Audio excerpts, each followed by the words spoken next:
hurricane, a tidal wave.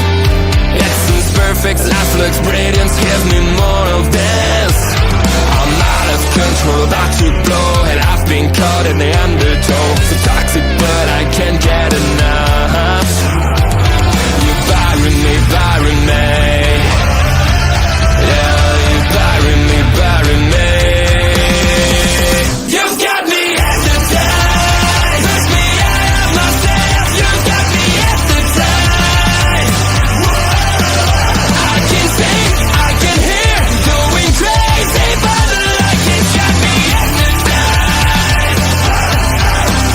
You've got me hypnotized. Get you out of my head again.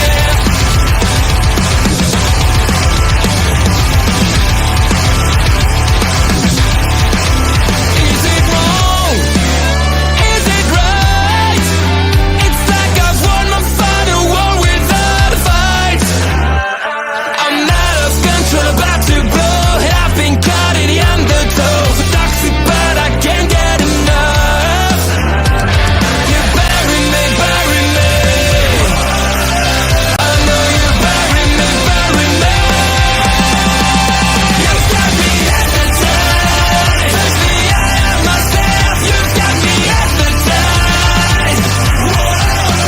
I can see, I can hear, going crazy, but the light has got me hypnotized.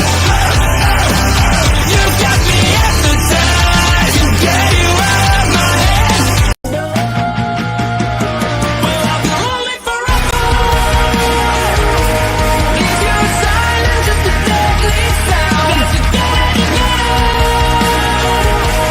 'Cause I'm falling to my knees right now. Somebody save my, save my, save my soul. Don't wanna have to ever feel so lonely forever. I've been searching for your heartbeat.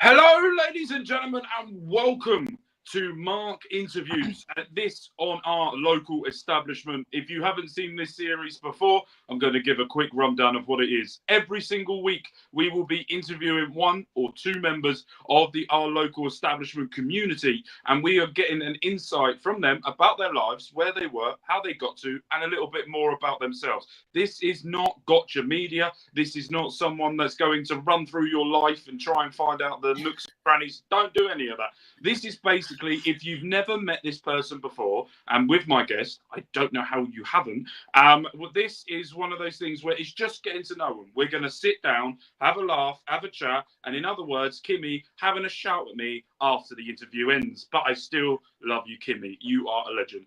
But, ladies and gentlemen, this is our local establishment production, shall we call it. If you haven't already, and if you're watching this on YouTube, make sure you hit the subscribe button. Make sure you hit the like button as well. There are more content coming your way. This is the second day out of 3 I've been on this channel. At some point, someone's going to get sick of me and just not have me on here anymore. But we are here today to do this. And in today's episode, we've got the pinnacle of women's wrestling. The pinnacle of the greatness that is wrestling media. Now, without further ado, let me introduce her. It is none other than the one, the only, Ella J. Thank you ever so much for coming on today. Hello, thank you for that intro. And by the way, it's pretty much typical for Kimmy to scream. After Cleveland, she just kind of started screaming even more. So I think that's a source of a trauma for her, unfortunately. And she just takes it out on everybody else by screaming. Absolutely. She messaged me earlier, and I know she was going to be here as soon as it started, because she messaged me earlier today going, I'm very excited for this. So welcome, Kimmy. Hope you're doing very There you go. She's still carrying on from it. But thank you ever so much for coming on. Before we get into things, I just want to say thank you. This is the most, and I will be honest with you here, nerve-wracking. I said this to you before we started. Nerve-wracking interview that I've done because of I personally look at all your stuff and what you do and how the way that you conduct yourself on all the platforms. It's you are, as a lot of people will say a little bit later on, an inspiration to a lot of people. So for you to come and sit down with little old Englishman over here to have a little chat, it means a lot. So thank you ever so much. Thank you. I love my Englishman. I have a lot of friends over there in the little British Isles in the UK. So I'm so happy. Which makes me think, though, it's super late for you, isn't it? Yes, it's midnight. It's currently midnight. We did, me and Astrid did yesterday a TNA Victory Road post show. Yeah. Where it started at 4 a.m. for me, and I didn't get to bed till 6. It's So dedication. and also I have 2 kids. So very much I'm running on very little sleep. But as you can tell, I am very energized. As soon as this finishes, I'm going to like just collapse doing it. So the first thing we always get into, as I do with every single guest that we've had on so far, is basically talk about mental health. It's a very big part of my life. I went through quite a lot of battles with anxiety and depression. Still going through it. I think you never really go out of it from it. It's just all about dealing with it. So my question to you is, how is yours? And how are you doing? Right now or like in general? In general or right now? It's all up to you. How are you doing?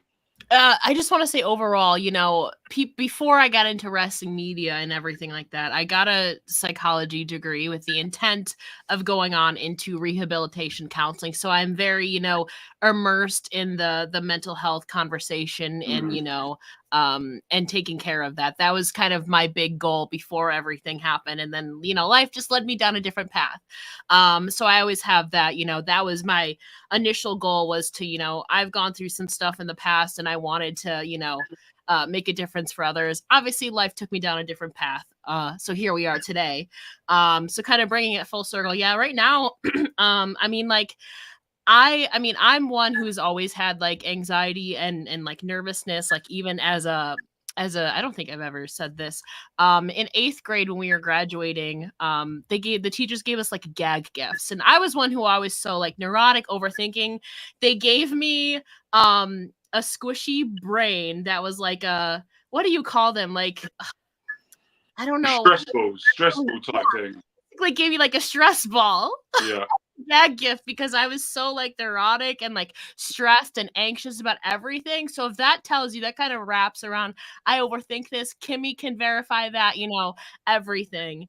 Right now, it's funny though that you were talking before and at the beginning of this that you said some very nice things. I've been feeling like the opposite of that lately, just being so immersed in the wrestling media culture, it's so saturated and it's hard to stand out, and I am very happy and grateful to where what I've been able to do so far. But we all want to keep going upwards. And I just feel like I've been on kind of like a plateau for a while, and it's hard trying to get myself out of that when I see so many other people doing amazing things and amazing opportunities, and they've definitely earned them, not taking away anything from that. But I just feel like I've been kind of on a plateau and like been trying to dig myself out of it, and I feel like nothing is working. And I know Kimmy can vouch for this because I like talk to her every day. I'm like, what am I doing wrong? So that's been a kind of a sore spot lately, honestly, is just feeling really down a little bit. Sometimes music helps me a lot and distracting myself helps me, so it kind of goes in waves. Right now I'm pretty good. Today was my day off. I'm chilling. Right now I'm pretty good. I was a lot away from wrestling today, obviously besides we're talking about it right now. But I'm pretty good today. It kind of goes in waves. It's not anything like crazy or anything. But definitely anxiety is definitely a big source for me. Yeah, so I want to talk about you saying that you talking about mental health before. There was a video or a live you did a few years ago where you sat down with Bobby. I think it was Melbourne Astrid. Last year. Yeah. Yeah. Was it last year? So that video, I don't know whether you know this or you heard about this, was that video I watched all the way through. That was the first time I watched a mental health type video, and it is on my channel. And basically, it was the first time I ever opened up about my life ever. I've never spoke. The only people that know about my life are my wife, my mother, and my brother. They were the only people ever in my existence. And then I felt, watching how you guys were so open and how it helped so many different people, that it gave me the courage to speak how I felt and what I went through to get to where I am now. So I want you to know, thank you, from myself, because when you did that, it encouraged me to open up about things that happened to me in the past I never spoke about outside of therapy ever before. And it was such a relief afterwards, from that it took me leaps and bounds forward. So I just wanted to say that to you and say thank you ever so much. Also, as well, Kimmy's calling me the MVP. I will take that. And yes, you can do that as well. So that's brilliant. So with your mental health, you said music was part of trying to regulate yourself back to being normal. What other things do you do, or what tips would you give people to get yourself to not be in a slump? For me, it's doing this type thing: content creating, making videos on the 3 channels that I do, or coming on our local establishment and talking a load of rubbish to people that want to listen to me. What is it for you that gets you out of that and helps you regulate yourself back to normal-ish, shall we call it? Yeah, so honestly, especially in moments of like anxiety or like panic attacks and stuff like that, honestly, I am a vivid viewer and watcher of ASMR. Like I will just listen to it basically any time of day. Like I'm so into it. I follow a lot of ASMR artists on TikTok and YouTube and like that. So that really helps me. All these different triggers, just like the sounds, and it's very calming to me. You know, I can listen to that. Honestly, I can listen to that for hours on end. There's certain sounds they just sound, they're visually and auditorially, I don't even know if that's the right word, satisfying, but they also bring me back and they calm me down, especially when I'm having panic attacks, or like being really stressed out. That helps me a lot, brings me back to that. It's very calming and stuff like that. So that's definitely a big part. I mean, doing interviews is great too, but sometimes when I'm like really stressed out, I kind of like to step away from wrestling, because that's honestly a lot of the source of my frustrations and stress sometimes is wrestling work. So I like to step out of that. I'm very big into watching gaming on YouTube and TikTok. I follow a few what are they called, streamers on Twitch a lot. Chilled Chaos is one that I absolutely love. I watch a lot of his streams. Also, YouTube Smosh is great too. Or honestly, watching Family Feud funny moments, like that is, or like even R-Truth, like wrestling funny moments, like R-Truth DX. Like I will go back and watch like funny stuff. Reality TV is another part of me. You know, Big Brother, Survivor, The Circle, all of that. So a lot. Most of the time, if I'm like super like down, I like to get away from wrestling. Other than maybe if it's like an R-Truth or a DX funny moment, I like to go kind of outside of that bubble. So let's not talk about wrestling for a moment. Let's talk about other interests that you're in. Okay. We'll get into the wrestling a little bit later, because we've got the thing going on. What is the thing? Is there other like sports? You said Big Brother. Fun fact: Big Brother UK. I was down to I think it was like 2 rounds before me actually going into Big Brother, and The Apprentice as well. I was very close to going. Well, what is it?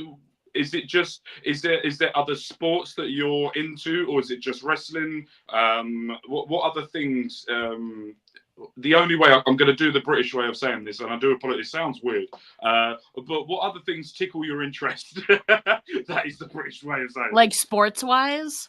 Yeah. I played all sorts of sports growing up. I did dance, I did volleyball, basketball, I did bowling for a year, I did softball for 10 years. I used to watch a lot of college softball. Used to watch a lot of Major League Baseball with the Yankees, because that's my home state. But kind of after like the Derek Jeters, the A-Rods, the Mark Teixeiras, like the Brett Gardner, you know, CC Sabathia, kind of once they all retired, I kind of fell out of it a little bit, and then wrestling wrestling. I mean, wrestling was already a big part of my life, but then sports wise, wrestling definitely took over that. I still watch baseball occasionally, but honestly, sports wise, it's mainly just wrestling now with a little bit of baseball if we're talking sports wise and stuff like that. But I used to play basically a lot of sports too as well growing up. See, the thing with baseball, as an Englishman, right, I respect baseball because it's a little bit like our cricket that we have over here. We love cricket over here.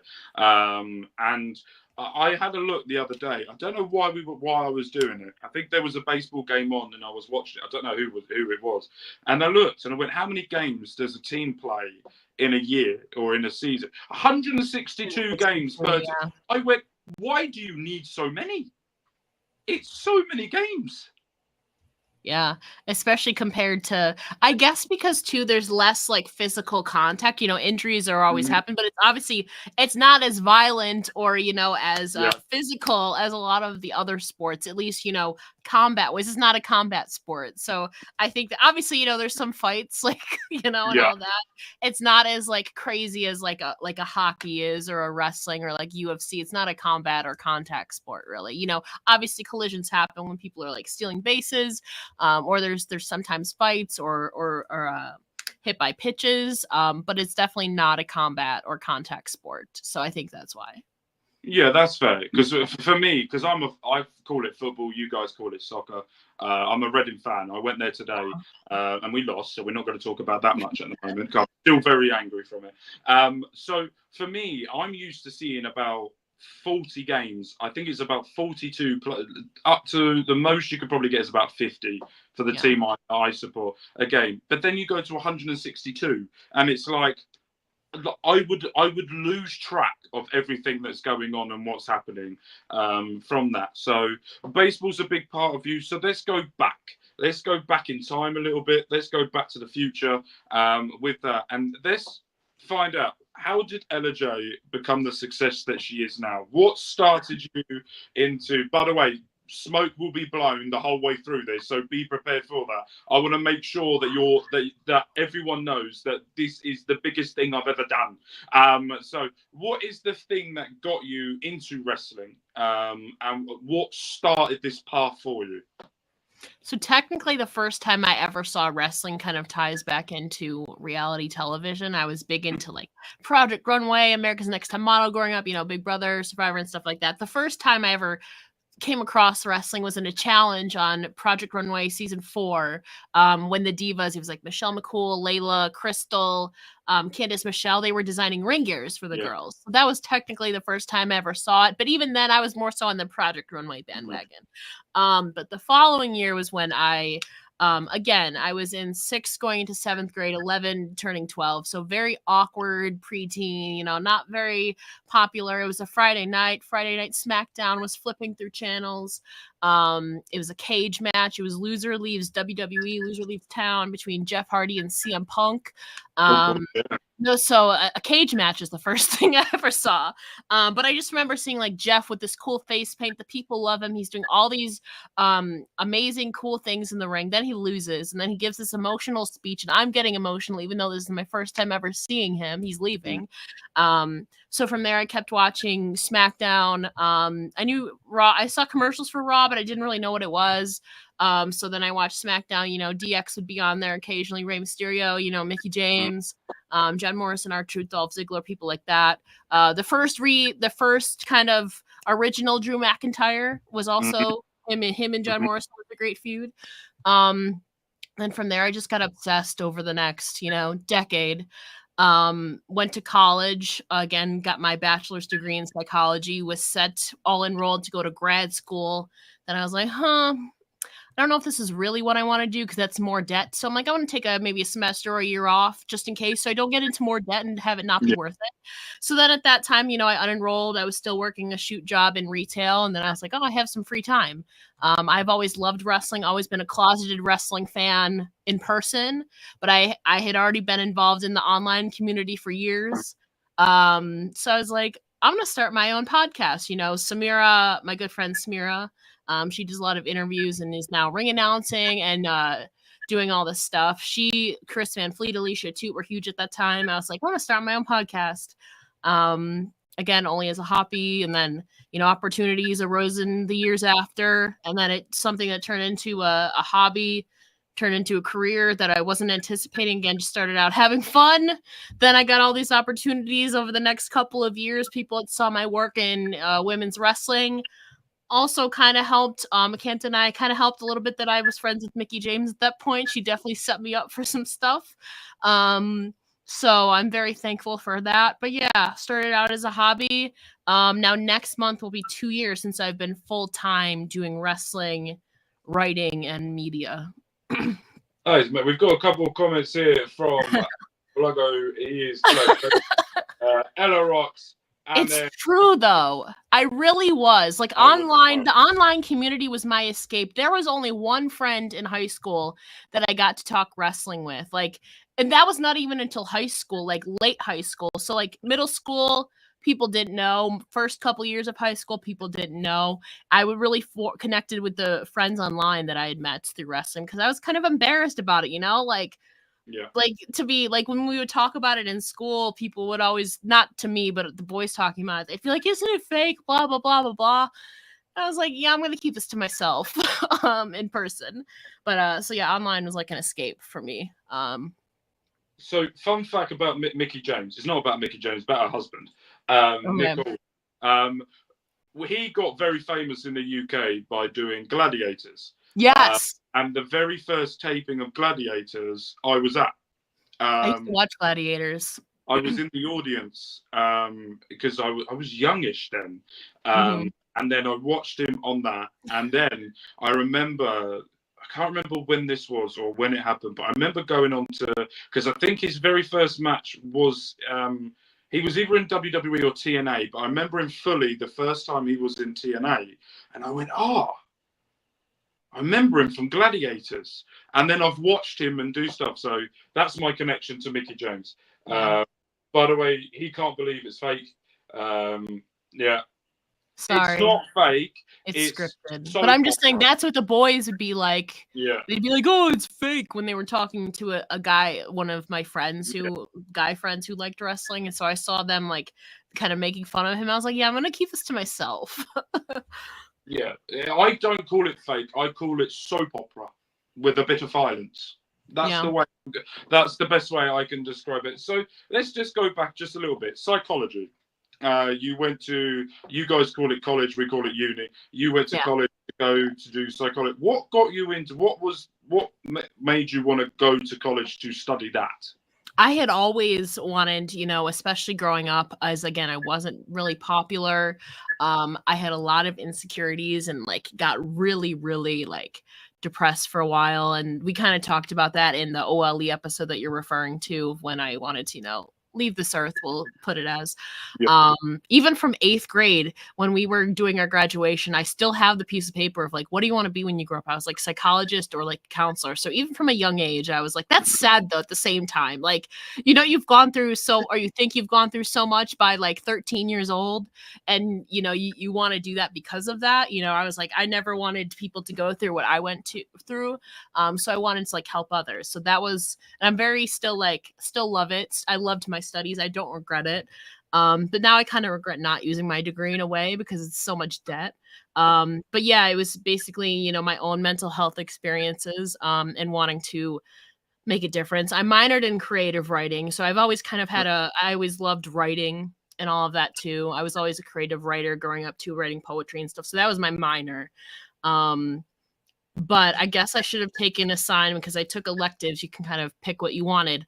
I took a lot of like communication and like journalism courses as my free electives. So maybe I should have seen those as a sign, the courses I was choosing, that, maybe tying in wrestling with journalism, maybe as my path. Never realized that till later, but I always enjoyed that too, writing, So you said a number of times, and we know about your love for Mickie James and how that go. How did you guys meet? That was the question. How did this Mickie James and Ella come together? How did this BFF crew sort of all become about? So I am, we had interacted online, as a fan. I'm like tweeting her, buying all her merch and stuff. So we kind of opened a rapport through there. But it was like I didn't meet her until 2017. I found out beginning of October that she was coming here to Niagara Falls, which is like 25 minutes away from me, because she still does music, for a thing called the Native American Music Awards. She was being inducted into their Hall of Fame, and she also won a couple of awards. She was doing some performances there too, and I was like, holy, can we swear in here? I was like, holy shit. Yeah. I was literally like, holy shit. I was like, it's been like 8 years in the making. I have not met this woman yet, and it's like we're like 10 days out from the event at this point. So I call up my dad. I was like, dude, like, because I don't drive. I don't drive. So I was like, Dad, if I buy tickets for both of us, can we go? And he's like, yeah, of course. So I bought the tickets. We got front row, of course. And then I saw that they were doing like a red carpet thing, and Mickey's like on Twitter, I was like, you guys can meet me, whatever. So I was like, I'm meeting Mickie James, my biggest hero. I'm like, been 8 years in the making, waiting for this. And then I met her. She was super, super nice to me, my dad. And then I went and go and cried in the bathroom after, because it's like, you're meeting your like biggest hero, second favorite wrestler, but like my biggest hero. And then from there, she would come to, she would still DM me and like interact with all my posts online. Then she would come for like WWE events the following year. And then there was another Native American Music Awards thing that she was coming to again. So then the second year, Nick was there and she remembered me. We had met a couple of times, at the arenas and stuff like that. Outside the arenas for wrestling. And then we met again. And then she introduced me to Nick. My dad was there again. So then she came back the following year for a concert and also the Native American Music Awards. I saw her at wrestling events. So it was just me kind of seeing her, and we had DM'd a couple times and she followed me. Then I started helping them out with GAW TV. And now I've helped her out with both of her all women's pay-per-views as kind of a unofficial women's wrestling consultant. So again, kind of a domino effect from that. If I hadn't seen that advertisement that she was coming here, and that was only because I remember my friend had retweeted the advertisement that she was coming here to Niagara Falls. If I hadn't seen that, I don't think I would have met her. I don't think any of this would have happened, to be honest with you. So that's good then. You've got to sort of see that advert and do that. And it's also nice to see that fans interacting with their stuff. I think for me, if I, like you said, when you meet someone that's your hero, you go off and cry. That would be with me with The Rock. My God, I think I would. I don't think I could get near him. I know I would just pass out. I think that would be like my. Also, Gunther. If no one, you may not know this, but Gunther is God's greatest creation that's ever existed. Yes. Also, Dominic Mysterio's up there as well, but people hate me for that, so I will take that. From that. So where you are now, because I know that I see that you do a lot of stuff. You work with Fightful as well, with doing things. How did that all come about? How did you start doing with the wrestling media and doing that type of thing? I don't work directly with Fightful. I'm friends with a lot of people in Fightful. I've been a rep on a media call for them. I've been on a couple of their streams. I've been interviewed by Jeremy and Jensen, Steven Jensen.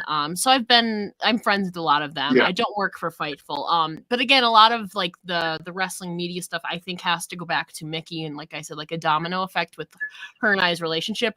I think it's also true for my professional path, because in late 2020, it was November of 2020. She knew I did my own podcast at this point. GAW was only doing YouTube at that point. She's like, yo, we're looking to launch a podcast of ours. Like, do you think, like, is that something you want to help us out with, like editing it and like uploading it and like doing that for us? I was like, yeah. So I started doing that. They launched it in January of 2021. Then in the months following, I was still doing a lot of other appearances on podcasts, doing my own. And then from there, I don't know if it's directly because like people saw I was working with Mickie. Then I got like opportunities like SE Scoops reaching out to me, who I still do some stuff with. Then I got stuff from WrestleZone. Was doing stuff with Bell to Bells and, Love Wrestling. I built my connection with them through there when I was on them for a little bit. And then Wrestling Inc. came the following year through applying. I think a lot of it is just a domino effect. That's like I did commentary for 2 years. There's a lot of stuff, but I think a lot of it is, a domino effect. I don't know if it's because of Directly Mickey that kind of built my stock. I think it is personally. It helped a little bit. But people saw I was doing like women's wrestling in my own podcast and started paying attention and brought me on for a lot of women's wrestling stuff. And then from there, it just expanded to, now I'm writing like general news. I'm doing interviews with all sorts of talent and stuff. So I think it just, again, domino effect. So I want to go back to what you just said. I want to go back to commentary. A goal of mine is to do it once, right? I don't care where it is. I would love to do it once. What is that like? How was the process for you when you were doing commentary, all of that? How was that for you? So it was very nerve-wracking. Again, I had never done it. The company doesn't. There was a whole thing last year, in case you don't know what I'm talking about. Yeah, you know what I'm talking about. But I was very lucky because it was a women's wrestling company. They had saw I'd done a lot of women's wrestling interviews, worked for a lot of women's wrestling publications, stuff like that. So obviously, like I know the indie girls very well.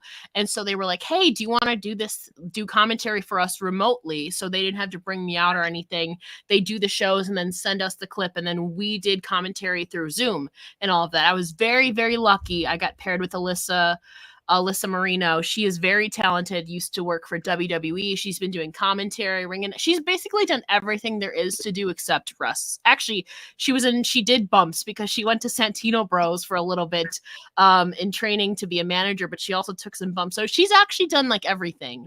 I was very lucky to be placed with her. I was still, honestly, for the first even like 6 months to a year, I was still very nervous, even though we were doing it remotely. I can make mistakes. We could re-record if needed. But even then, she showed me the ropes. We would have our own Google Doc. I asked her all sorts of questions. We can prepare. We already know the match outcomes and stuff like that. So I was kind of lucky in that sense because the stuff was already recorded and we could re-record if needed.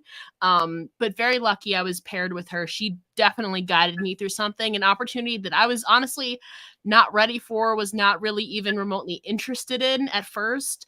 But it was a lot of fun. And I don't know, it would be something I would like to do again in the future. I've never done it in person though. So I don't have that like on-site experience. So it's only been remotely, but I would like to try in person at least once. But I do have 2 years to see my name on Cage Match now as commentator is pretty surreal. That would be. that is one of the things you look at and go, okay. Let's talk about our local establishment. As you are here, and this is all about people that have been here and works on here. We've got Kimmy here saying Ella's the reason Mickey knows me, and also Auntie Collins is here as well with, by the way, if you haven't seen already, the greatest clip. It is the greatest clip that has ever existed that I've ever been a part of her finding out what knob means in the UK. If you haven't seen it, it is on the socials, so make sure you go and find it. But I'm sure it's similar to the meaning of hobknocker, or somewhat similar to that. No? So I'm gonna see if I can find the clip. I will try and get the clip of it while we talk about the answer as well. So I'll get the clip and then I'll show you what it actually means. But our local establishment, you've been on quite a few shows doing it, doing lots of stuff. How did you get here? How did you become part of, as we're doing here, our local establishment community? Through Love Wrestling, a lot of the people, some of the people through here came through there. I was brought on I had worked with Love Wrestling a little bit throughout 2020, guest hosting. And then, 2020, 2021, I did some guest hosting, with like Power Out and NWA. And then January of 2022, I think I was brought on full time, doing Power Out with Zach. And that lasted, I think, until end of August, because then shortly after that, I started going full time in wrestling media. So that's where I met like Astrid, Pluggo, Ed, a lot of the people here in the chat. was through Love Wrestling. Still love a lot of people on that brand.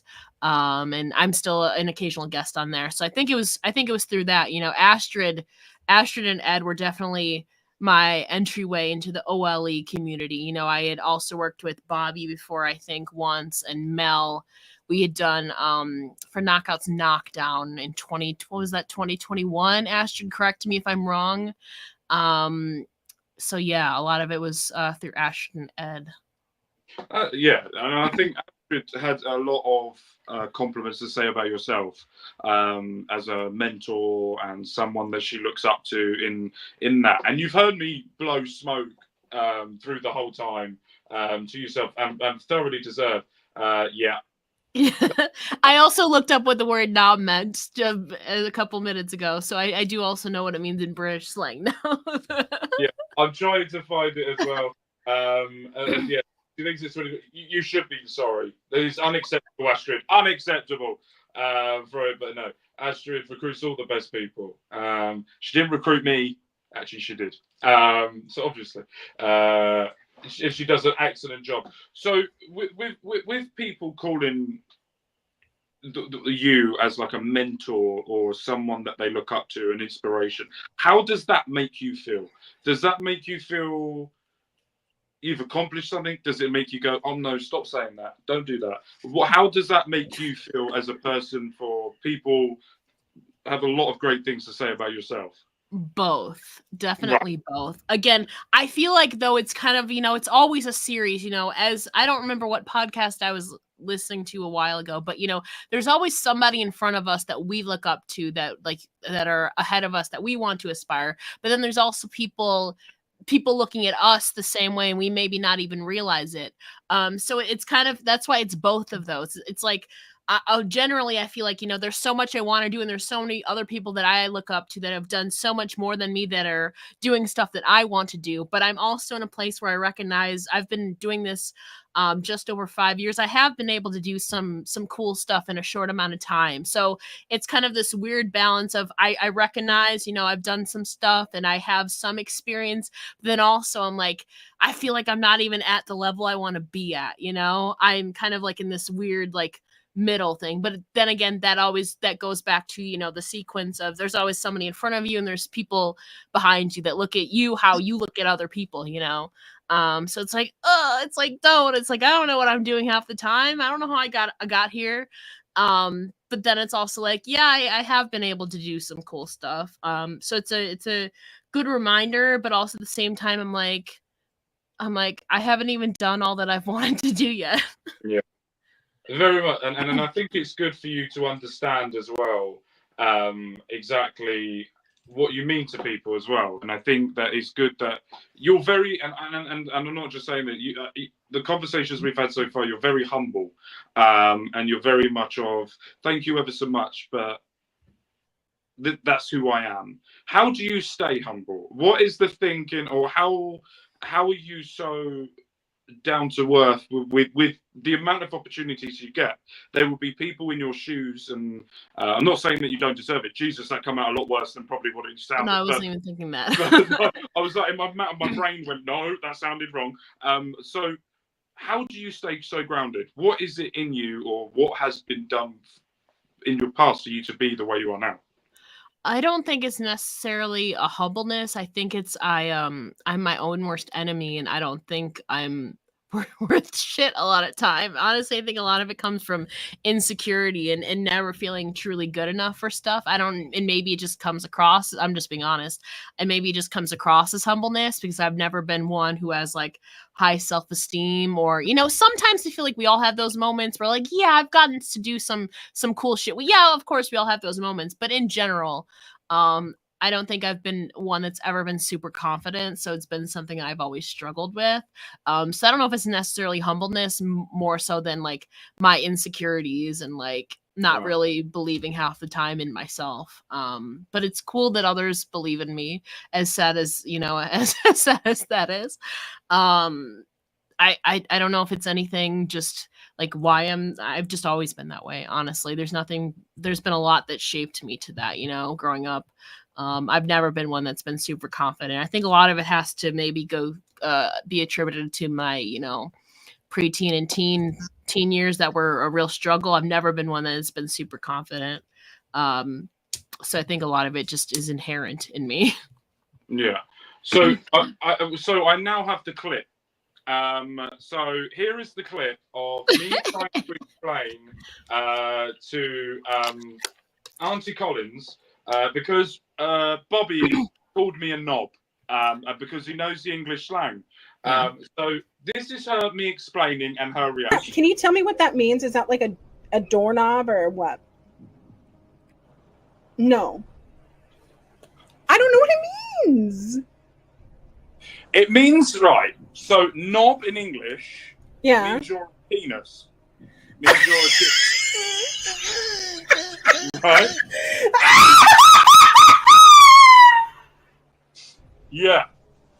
So over in England, if you go, oh, you're such a knob, it means you're just being a dick. You're a dickhead, that type thing.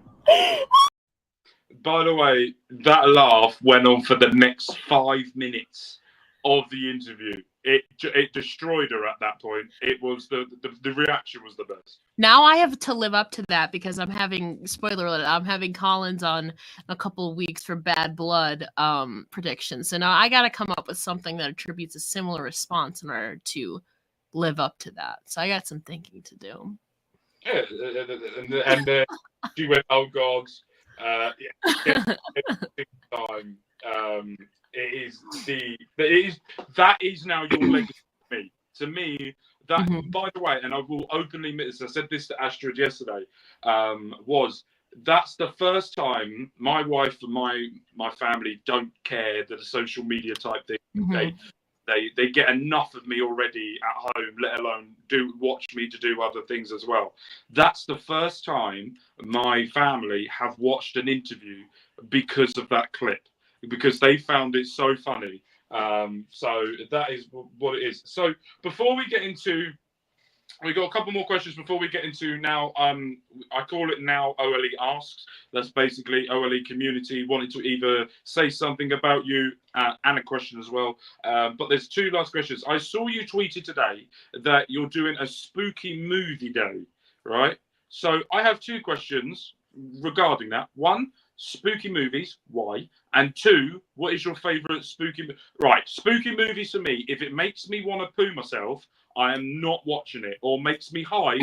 The Undertaker scared me enough as a kid. I refuse to do it. So, what is scary to you? Why? And also, what's your favorite scary movie? Why? Because it's so for me, spooky season began in June, but for the general consensus, it begins in September or early October because Halloween is coming up. Okay, so today I've only watched 2 movies today so far, but I'm planning to watch so I've been watching Chilling Adventures of Sabrina, like very much. I'm like halfway done with the series right now, so that's been spooky. Today I know I'm like 30 years late. I'm not even 30 yet. Don't at me. I just watched Hocus Pocus for the first time today. Finally, I enjoyed that. And then there was a comedy horror movie called Hubie's Halloween. Like Adam Sandler's in it. Kevin James is in it. The principal from Mean Girls, like Peyton List. There's a lot of like celebrity actors in that one. That was more so a comedy horror. I watched that. So that's what I've watched so far today. I don't know what I'm gonna watch after this yet. I might go watch more Chilling Adventures of Sabrina because I'm like, why am I so late to this? I was like, it's spooky season. Season 2 of Wednesday is not out yet, so I need something to fill my time. And then I started Chilling Adventures of Sabrina, and I'm like hooked on it. I haven't watched Abigail. I have watched like.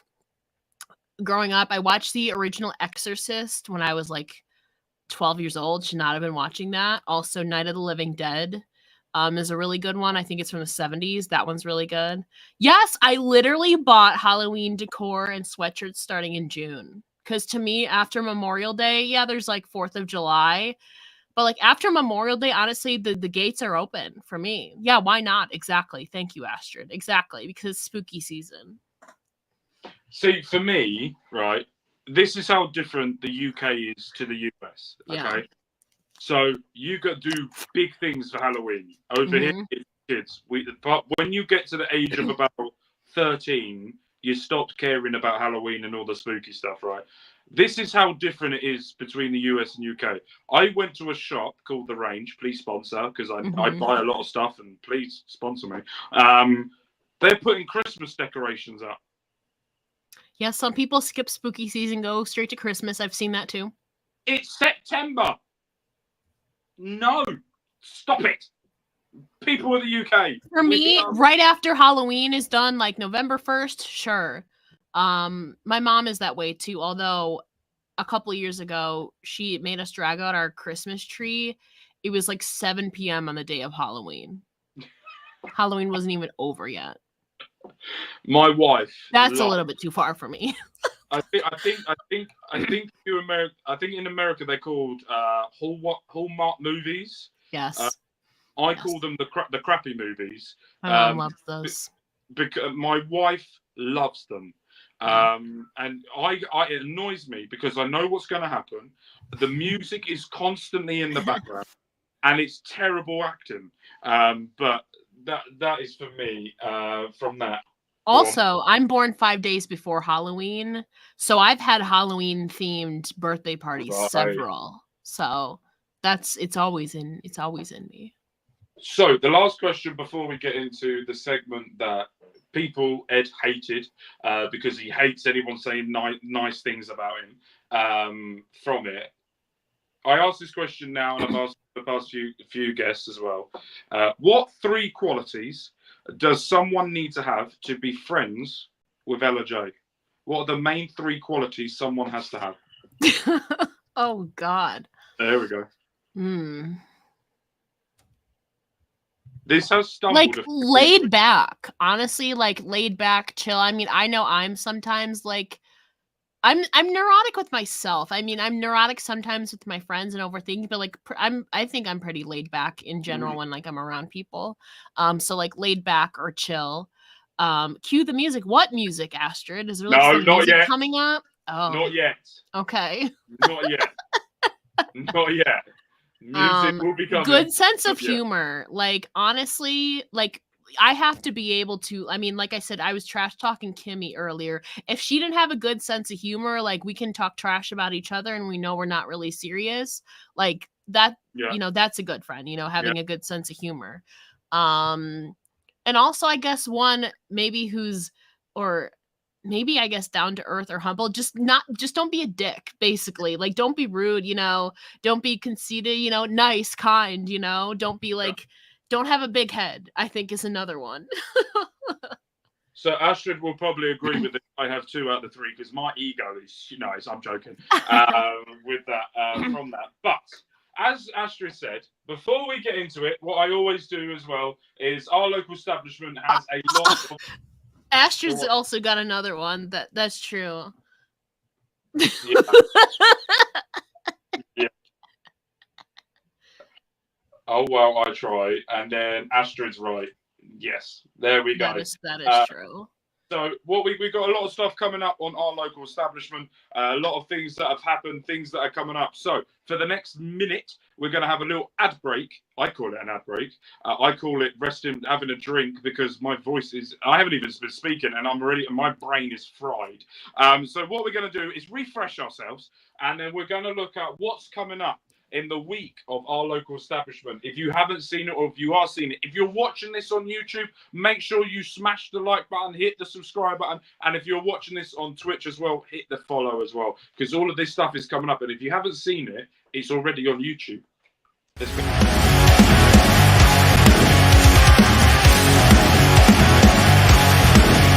Please note.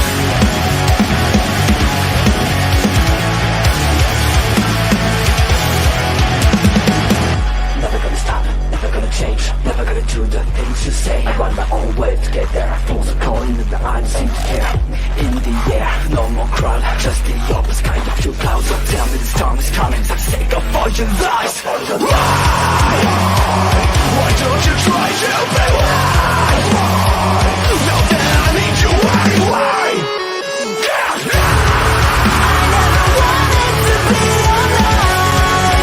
Just to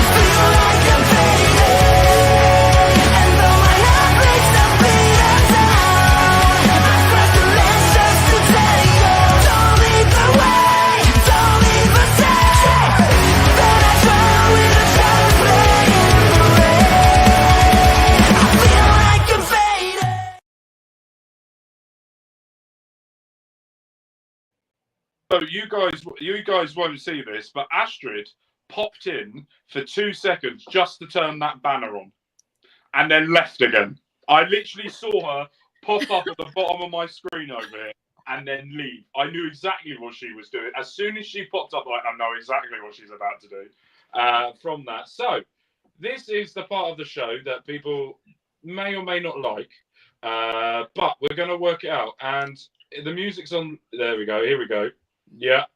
I have to say, OLE always has great music too for your intros, outros, and all your ads. Like, I was bopping. You guys couldn't see me off screen, but at the beginning, I was bopping. In the intro package, I was bopping. Well done, Michael Jackson. Did well from that. So here it is. Oh gosh. Okay. Everyone's had the same reaction, and I love it. From this. The way that this literally feels like the weakest. Is this the weakest link music? Who wants to be a millionaire? Oh, Who Wants to Be a Millionaire? That's right. I was like, Yeah. It sounds like it. There you go. Well, This is yeah, true. here I we may go. or may not know hers already. Oh, Kimmy, you know already. I've been told that you've already spoiled one part of this, and later on that will be coming See, later she's on. loyal. She's loyal. That's another one. That's an honorable mention. That's perfect. So the first one we've got here is from Bobby Money Munson, Okay. who I will be on OLE tomorrow with, talking point of view on there. So he has to say to you, for what I want to say. Well, I originally saw Ella's work while she was covering NWA with Zach over at Love Wrestling. While we didn't directly work together, there I had a massive respect for the work Ella was doing. As of this year, I have had the opportunity to work on screen with Ella a few times, and Ella is always a delight to work with. Ella, you are a hard-working and incredible journalist and a contributor, but more importantly, you're an outstanding person and a great friend to all of us here. That's what he would like to say to you. And his question, he's asked the same question to everyone. It is no different to anyone else. Whether dead or alive, what is the one person you would like to interview with and why? Dead or alive. Oh gosh, there's so many people. I mean, my dream interview was still Jamie Hayter, though. No surprise here. Like, she is a big reason why I got into. Kimmy will enjoy this tidbit. She probably knows this. A big part of why I got into women's wrestling was because I discovered Pro Wrestling Eve. They were doing a counter to Super Showdown in 2019 called Super Shedown. It was a lot of women's wrestling matches from the UK on Eve, and it was Jamie Hayter versus Britt Baker. So that was the first indie match that I ever saw, and so that kind of opened my eyes. I knew what indie wrestling was, but I had been kind of stubborn. I watch WWE and TNA, you know. But then, like, once I saw that match and then the rest of the card, I was like, holy shit, these girls are so good. So like, bring it full circle, like Jamie would be a dream interview for me. Perfect. Next up, we've got a message here from Auntie Collins. She has put, Ella J, you are a grace that is not common in the wrestling media world. Your interviews really showcase that are people to warm up to you. I'm so glad to get to know you more. You showcase female talent better than anyone else I know. Thank you. I want you to thrive, and I will be here cheering you along the way. Love, Auntie Collins. And her question is for you. How dare you is the first part of it. I don't know why she's saying how dare you, but she put how dare you. Oh, I'm feeling it's probably some food related thing. Yeah. I have food takes, okay? Right, okay. What's an interview you haven't got to do? What's your top question you would like to ask? Okay, I'll try to say something other than Jamie. I don't know, like, I don't even know what I would ask her yet. Okay. There's a lot of questions I could ask a lot of people.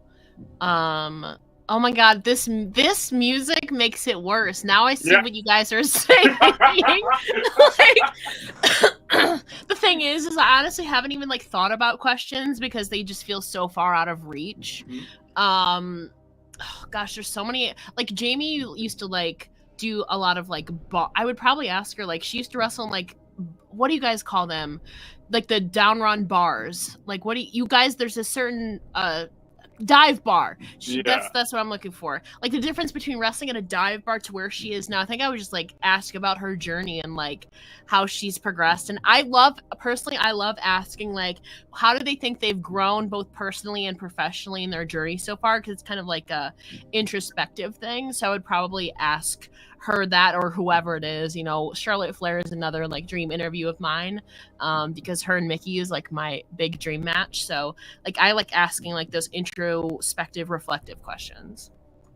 I'm loving that this music has destroyed a lot of people when they do this. I love it from it. The next one is from, I've just thrown my mouse all the way away from where I needed it. This person, Kimmy. And Yeah. she has put, "Hi bestie, thank you for inspiring me and so many others to accomplish our dreams and to always shoot our shots. I love being able to spill the tea with you and talk about all of the dreams, both the media and the con world. Question is, what is your favourite moment between you and Mickey James?" This part I did know, so I am prepared. I was helping Mickey out for Dresselmania in Dallas. We went from WrestleCon. We had to get changed very quickly, and then we started setting up for Dresselmania. It was like in some room. So I was helping her we were helping her inflate the champagne tub, putting the tables together, and briefly she modeled a tablecloth that I have photos of. I've posted a few of them. So we had a lot of fun. Melina was also there. Lisa Marie Varon was there. Who else was there? There was Val was there. Java Guerrero was there. Like Tasha Steeles was there. There was a lot of cool people there. Gail Kim was there. So getting to set that up, have a lot of fun, drink with them, and just hanging out was a fun time. Welcome, Bobby Stats. Hope you're doing well. Hope if you haven't seen the show, make sure you skip back to the beginning and then come back if you have already. So welcome here. I like to see Mickey James versus Perez. I think a lot of people would like to see that. Next up, we have got Ed Fries. He has got to say to you, it's so nice to see in a world of people looking out themselves first and others latter, to see someone like you being successful, someone who is authentic and wonderful to deal with. That is what he would like to say to you.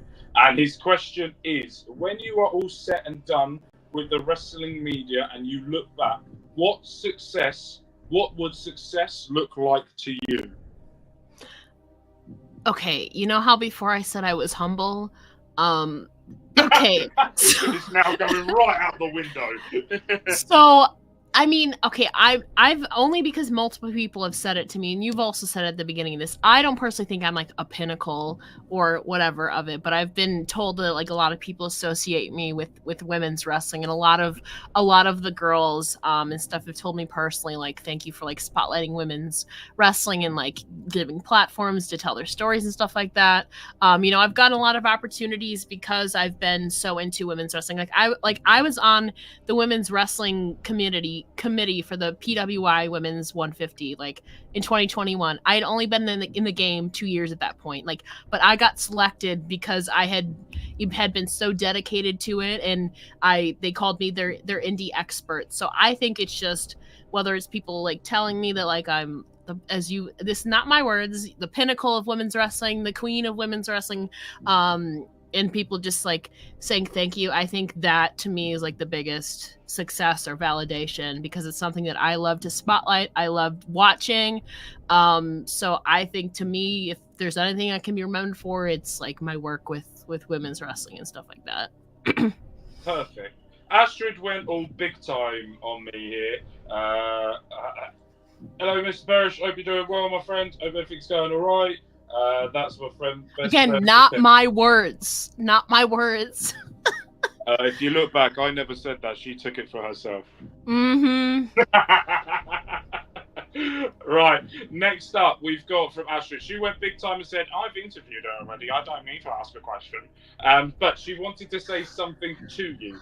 She said, thank you for being welcoming and a great source of information for me. I'm glad I can reach out to you in any way, and you are there for me, and how much you've been able to learn about each other since we met. I cherish your friendship a lot. Because she didn't ask a question, I'm going to ask one from her or about her because she's going to hate that even more. Oh yeah. So let's see how uncomfortable I can make Astrid. So let's talk about Astrid. How did you two sort of get drawn together, and what do you feel of how the mega that she's becoming at the moment, the opportunities and how she's growing? How does that make you feel, and where do you think she will be able to go in the future? Yeah, so I don't remember the exact show it was, but I know it was through Love Wrestling. You know, I was doing Power Out. I was doing some guest spots on there while she was there as well. So that's definitely where we met. I've talked about Astrid in other interviews before, and she gets the same way. She's like, but yeah, no, it's really cool to see her getting some opportunities and being more open to shooting her shot, having the courage to do that. You know, even sometimes I still don't even, I'm like, I'm gonna sit back, but it takes time to get better at something, build up that courage, and look where it's landed her. You know, it's landed her some opportunities on Fightful and you know, other amazing platforms. Knockouts, Knockdown.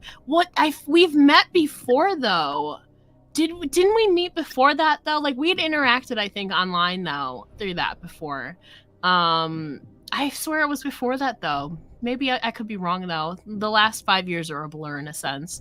But like, where could she go? I mean, the sky's the limit for her. You know, she has a new job, which means she has more availability to do some wrestling stuff. So she could take up some new things that we don't know about yet. I feel like the sky's the limit for her. Absolutely, and I know that there's one thing she is working on right now. So I'm looking forward to when people can see that as well. There is a question here that we've got from Bobby Stats, and if you've got questions as well in the chat, and I haven't been able to reach you out to you or anything like that, please put them in the comments, and we will show them when we can as well. So don't feel like this is just one thing. Comments, go for it. Question is for you: which indie wrestlers do you think will be signed by this year or next? Well, one that should definitely be signed and should have already been signed a long time ago is Hyon, the Renaissance woman. She has literally done like everything there is to do without there being signed. Queen of the Indies 2024, by the way, won that last month. She's amazing. She's been to Japan. She's been to England, across Europe, across the United States, Canada. She has literally done everything there is to do, like, on the indies. She's been on WWE TV, I believe, AEW. She's done everything there is to do. So how she is not signed is like beyond me. Vert Vixen has also done a lot lately. Especially this last like year and a half, 2 years, she's really revved up her game. So I think she should be signed as well. I would be shocked if they weren't.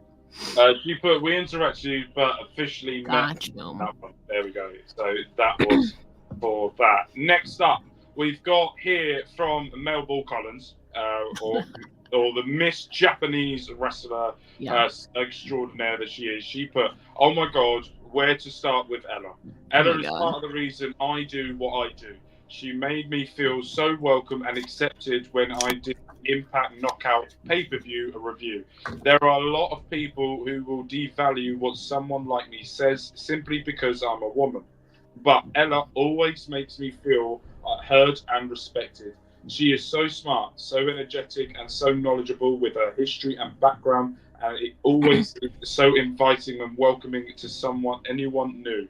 Ever inspiring. I always look forward to hearing and seeing what she has on to go.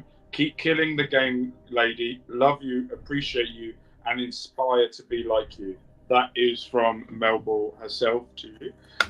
And her question to you is, if you had an unlimited funds and could start your own thing, whether it's wrestling related or not, what would it be, and who would you want to bring on? And you can't bring me on unless you wanted, but apart from that, who else would you do it? So first of all, that's like my big dream, you know, whether I want to, you know how like Ryan Satin had his own podcast where he was like funded by like Fox, or like Renee Paquette had her own, she had all these sponsors and interviewing all these people. Like, that is like, interviewing is my favorite thing. Like, if I could be backed like financially, whether it's by sponsors or by network, and be able to have that be like my main like hustle, that would be the dream.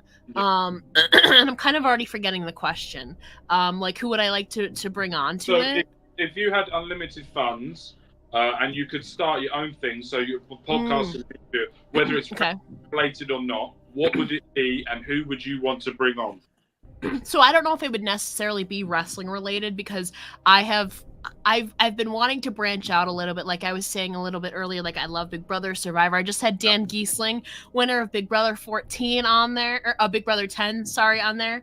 And we were talking wrestling, like a crossover. So I would love to like expand kind of generally because I love talking to people in general and have my own podcast or my own on like digital show to be able to interview people. That would be like the dream. There's so many people throughout like wrestling, like reality TV, all different walks of life that I would like love to bring on. Perfect. And we've got one more question here, and this is from Lauren Goodnight. You may not have interacted with her, but she's one of the part of the members that she does the AEW post shows. And she put a question that I've just found. Who is your broadcasting role model? That is the question that she has for you. Honestly, like Chris Van Fleet was a huge inspiration of like him and Alicia too, or like two big ones, you know.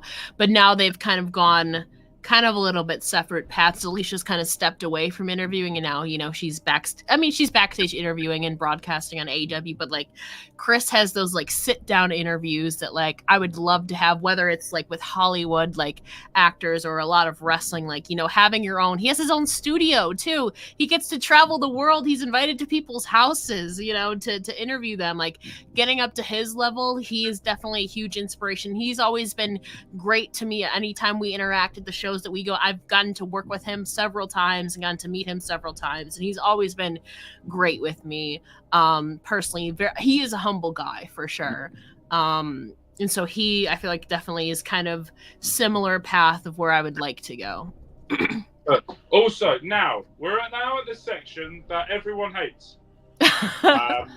So this is quick fire round. If you haven't seen this before, you can put wrestlers in the comments as well. If I haven't said it all, people are completely up to what you want to put in there as well. That can be done as well. But the first one is, do you acknowledge me? Do You? you acknowledge him? Mr. Roman Reigns. In general, no. And if it's Solo Sikoa standing next to him, then yes. In general, no. But if he's standing next, it's just him and Solo, then I will choose Roman over Solo. Perfect. Oh, here we go. She's now I'm curious about how Ella would. So here we go. Everyone's now interested. So the first wrestler and people we're going to go with is a long list I've got here. And just one word, that comes off the top of my head, is what it is. Yeah. Okay. Just one word to. Don't be like Astrid and do like hyphenate when it doesn't exist. Okay. She cheated at this. So first one, Mickey James, Inspiration. Adam Page, Sweetest. Kyle Fletcher. Crush. Oh. That was the weirdest reaction I've ever done in my life. I don't know why. I've got a little bit of a crush on him over the last couple of weeks. I will be honest. Charlotte Flair, Queen. Delta. Powerhouse. Yeah. Women's wrestling. Passion. Oh, you're really good at this. This is really good. Edge.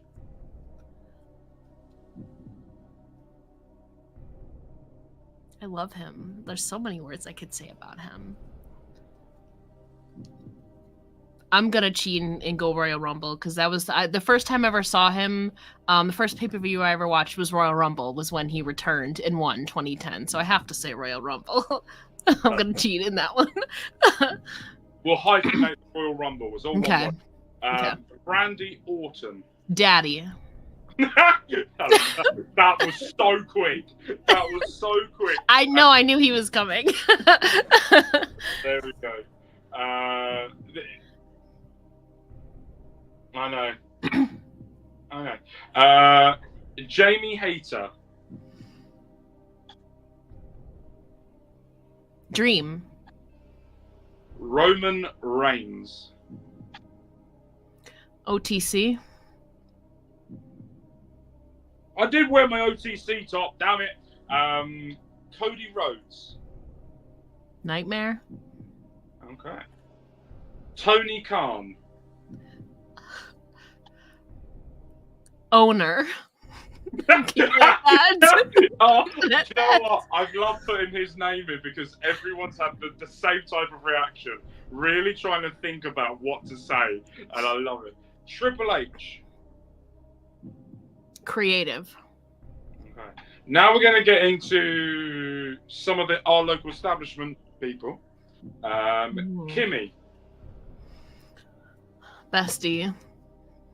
Auntie Collins. Laugh now. Very much so. Very much. Astrid. Underrated. Someone also, I think, agrees with your comment about Randy Orton. Mhm. Bobby Money Munson. Cha-ching. Ed Fries. Also underrated. Okay. Overrated. I mean, No. underrated very much so. Me and Ed have this on-screen feud I that know. goes on. I know. And he's absolutely useless. I mean, great at everything he does. Where were Melville? Genius. Someone's not happy with you. Not All my problem. right. Ring of Honor. Unpredictable. New Japan Pro Wrestling. This one I wish I could do hyphens. I'll go with this one is gonna have a hyphen. Hard hitting. Okay. Stardom. Oh, amazing.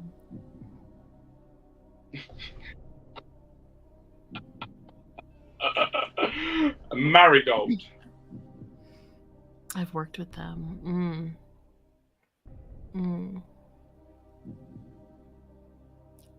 Rising. Okay, so we've got that, and then we've got Bobby's going, "Oh, unpredictable. I'm dead." It's true. It's true.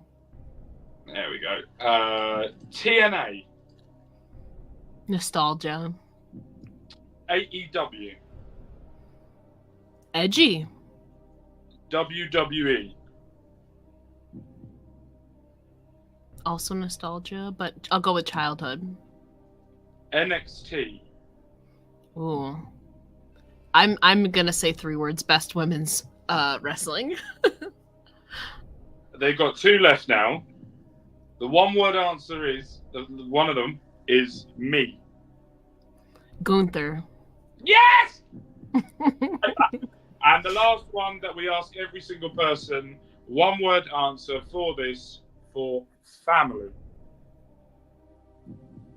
Wrestling. Okay. There we go. And now the music can stop. I kind of liked it. I liked it now. Yeah. So that is, I would say, apart from a couple, that was probably the best one that we've had. You will quit. You will quit.